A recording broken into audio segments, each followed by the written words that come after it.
Hello. Well, I should think everybody in the British Isles at least knows about the BBC presenter who was paying money to a 17-year-old person for sexually explicit photographs and videos possibly.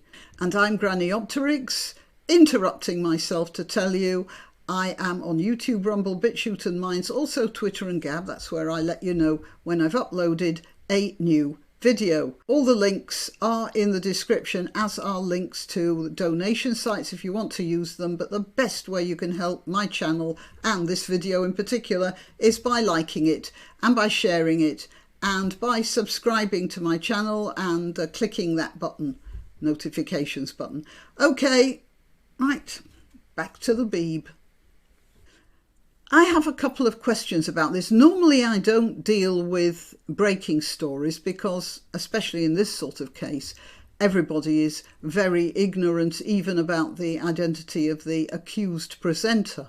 But it is a strange sort of story. First of all, here we have the BBC reporting on itself. The BBC is in touch with police over explicit photo allegations. And then, if you're outside Britain, you might not have heard it. The BBC says it's been in touch with police following claims one of its presenters paid a teenager £35,000. This was over about 4 years. Yeah, something like 4 years. For 3 or 4 years. For sexually explicit photographs. Or I've heard videos as well, but we're only getting partial stories. And yeah, the BBC being very careful. Originally it was supposed to be a girl. That's how it was reported 2 or 3 days ago. Now it's a young person. All mention of the sex of this 17-year-old, now 20 or 21, have been scrubbed from reports. It's a young person or an individual or a teenager or something like that. Because now it turns out it could have been a boy.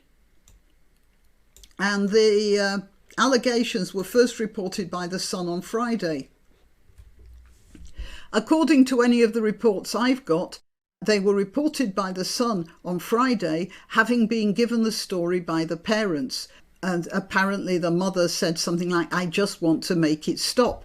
And I have been told by other sources that the parents did not sell the story. They just gave it to The Sun to get it the traction it needed to get the BBC to stop this presenter from doing what he was doing.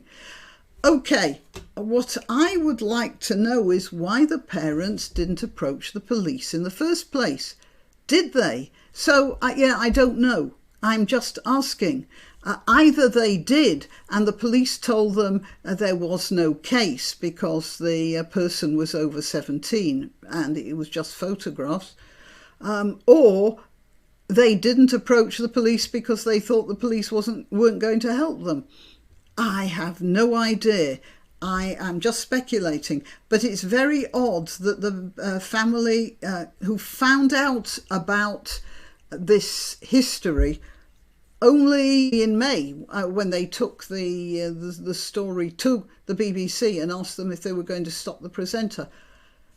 So between May and now, July, 3 months or however long it was, it doesn't seem to have occurred to them to have asked the police for help.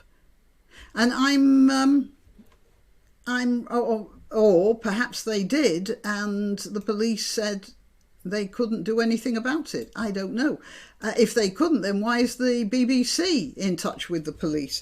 It's all very confusing and it's a very odd story. But I did think I'd bring it to your attention, and also to the fact that the BBC are studiously avoiding the words girl or boy, or, you know, they're just young person, young person, young person. There is a word youth, but unfortunately youth is always taken to be a young male person. We should do something about that, shouldn't we?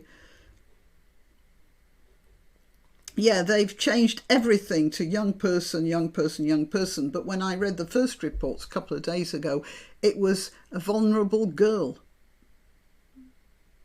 So we still don't know, really, do we? But just as another example of the BBC avoiding the real stuff is this headline, again from the BBC: boy left unclothed after Burgess Hill sexual assault by 2 women.